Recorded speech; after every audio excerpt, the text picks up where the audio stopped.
Mezi lidmi je často pokládána otázka, co je to lepek, je škodlivý lepek ve stravě, co je to celiakie.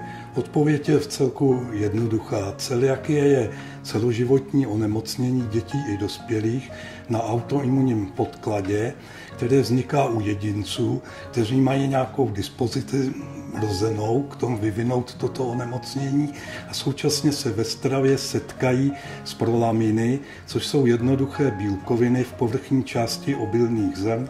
Jedná se především o pšenici, žito i ječmen.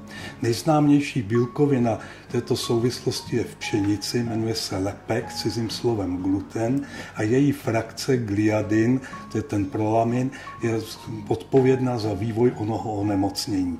Maminky se často ptají, kdy je vhodné jejich dítěti, jejich kojenci zavádět lepek do stravy.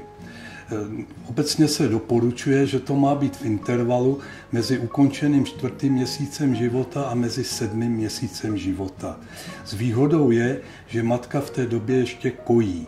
Kojení má velmi příznivý vliv a může navodit takovou toleranci na lepek, která je důležitá, protože se třeba onemocnění nerozvine.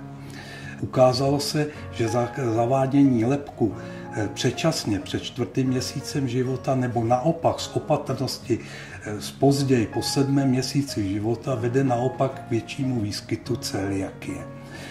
Často se maminky ptají, co je to malé množství lepku, s kterým máme začít v jídelníčku našeho dítěte. To malé množství lepku jsou 2 lžičky mouky, tak přibližně, přidané do masozeleninového příkrmu, nebo 2 kojenecké piškoty přidané do ovocného příkrmu.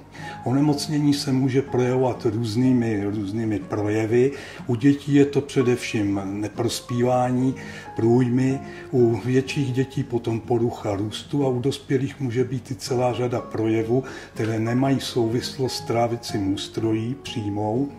To znamená, že tito pacienti třeba trpí chudokrevností, nemohou třeba některé ženy otěhotnět, může tam být osteoporóza, to znamená nedobře zvápená tělá kost, anebo teda mohou být i další obtíže, které jsou méně nápadné, ale také jsou ohroženy třeba maligními onemocněními v pozdějším věku, zejména v dospělosti.